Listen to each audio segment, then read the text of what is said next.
Masih ingat rivalitas Prabowo Subianto dan Jokowi dalam Pilpres 2014-2019? Itu adalah Pilpres paling seru dan seru yang dialami masyarakat Indonesia. Pertama, kita baru lepas dari jerat Orba yang sesungguhnya karena selepas reformasi dan Indonesia diisi oleh 3 presiden masa transisi, Habibie, Gus Dur, dan Megawati. Indonesia kembali dicengkram gaya Orba yang hanya ganti pelaku. Ya, SBY itu Orba banget. Dia hanya pura-pura mengurusi Indonesia. Namun sejatinya dia melanjutkan menjual Indonesia. Dia membiarkan Freeport, Petrol, Blok Mahakam, dan Rotan di tangan Amerika dan kroni Indonesianya.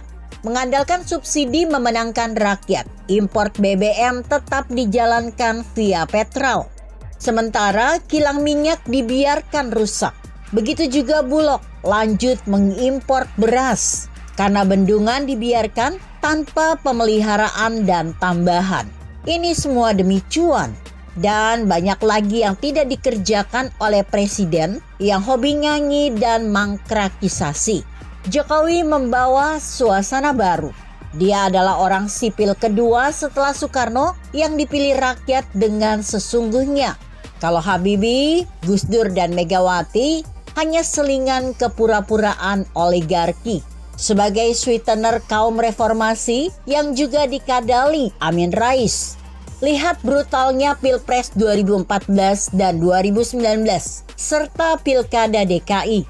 Ini semua paket target mengembalikan kekuasaan di tangan gerombolan angkatan 60-90-an. Pilpres yang diisi fitnah dan hoax. Jokowi menang, tapi drama di pemerintahan berjalan. Makar terselubung demo berjilid 212, hampir semua komponen ada di sana. Bahkan ada tentara, MPR, dan ditengarai Yusuf Kala ikut bersama. Belakangan kita tahu dari perilakunya bahwa orang ini selalu bermuka dua dan berpura-pura. Jabatan Wapres, akhlak tak beres. Walau hanya 2 periode, Jokowi menjadi soko guru perpolitikan Indonesia yang sebenarnya. Dia tiang tengah fondasi Indonesia baru. Dia santun, sabar, tidak reaktif, tapi strategik. Dia problem solver, bukan problem maker. Kalau 2014, Prabowo tak putus asa.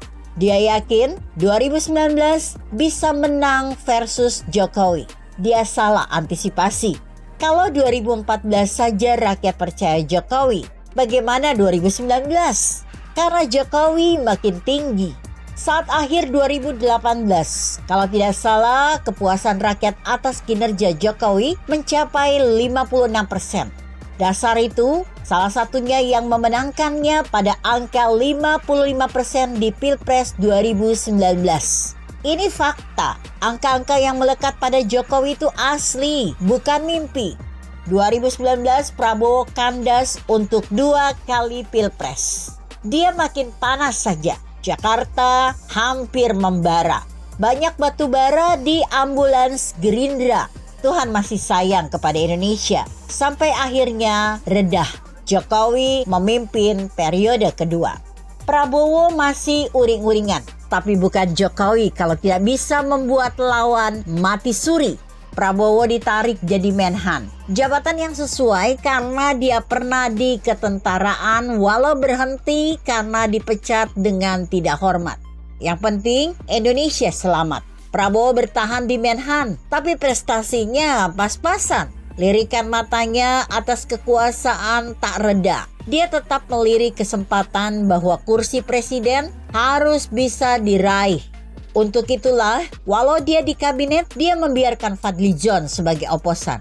Mereka pernah didukung kaum radikal pada tahun 2014 hingga 2019. Kelompok ini masih ada dan diperhitungkan akan bersama lagi pada tahun 2024. Pergerakannya mulai terasa membuat move yang bisa terbaca karena orangnya itu saja. Gerakannya juga tak berbeda.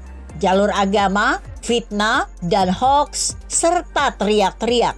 Ini ciri khas orang akhlak cekak. Seperti pernyataan awal Prabowo di kabinet, apakah dia 100% berubah? Ternyata terbukti tak bisa. Dia tetap Prabowo yang lama. Mampir di kabinet itu cuma numpang pujian sesaat bahwa dia mau dianggap menjadi orang Jokowi. Dengan sadar kita katakan tidak sama sekali. Karena karakter is given. Untuk mengubahnya, dia harus ditempa ulang. Ibarat badik, dia harus dibakar ulang menjadi asal besi. Baru kemudian dibentuk ulang sesuai keinginan. Jawabannya, no way. Prabowo adalah Prabowo. Sekarang dia telah kembali ke aslinya. Sandiwaranya telah selesai. Dia sudah mengatakan bahwa partainya sudah besar. Maka capres adalah tujuan yang tak tergantikan. Kita juga sama dengan Prabowo, bahwa dia tak mungkin menggantikan Jokowi. Beda kesantunan. Salah-salah bisa kesetanan. Dan ini mulai kelihatan. Kita kokoh di program. Ini sudah tujuan. Mari kita galang kekuatan. Modal kita sudah menang 2 kali. Masa kalah sama yang pernah kalah 3 kali? Apalagi kini kepuasan rakyat atas kinerja Jokowi mencapai 82%. Inilah yang juga akan membantu Ganjar makin cetar. Mari kita bertanding dan bersaing gak pakai bising. Begitu kira-kira. Artikel ini ditulis Iyas Subiakto yang disadur dari orbitindonesia.com. Bagaimana menurut Anda? Jika Anda berpendapat lain, tuliskan komentar Anda di bawah ini. Saya Emma Karisma 90.